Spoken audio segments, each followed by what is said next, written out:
Well, Brownie's still with us. I put her in a different rooter. It's a little darker. I don't think she likes it. Ugh. Anyway, I'm going to take a peek at her.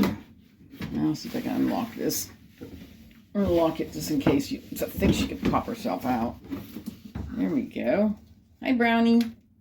Still sneezing. She's got her water, which I probably need to change.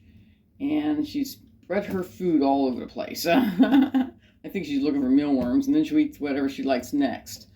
And but she's pooping normal. She's got no runs, and yeah, she still has a broken crooked foot, but that's normal. She's born with it. But so far all I got is a sneeze. She's not like breathing weirdly, but she likes to talk to me. But she's still eating now. I guess she woke up, and she's waiting for someone to come and turn the light on, and all that kind of stuff. But I put her in the bigger brooder to let her walk around, have a roost.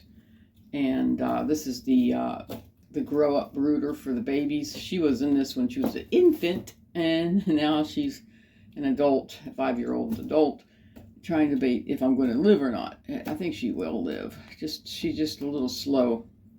I just want to check up on her, but she's doing good. She don't sneeze as much, and she's not having difficulties trying to talk and coughing a lot. So she's getting better slowly, but that's a good sign. Anyway, talk to you guys later. Oh yeah, she's talking to me. She's going purr, purr. But she's getting better. So soon she'll get to go back outside with her rooster and her little girls that she hangs out with.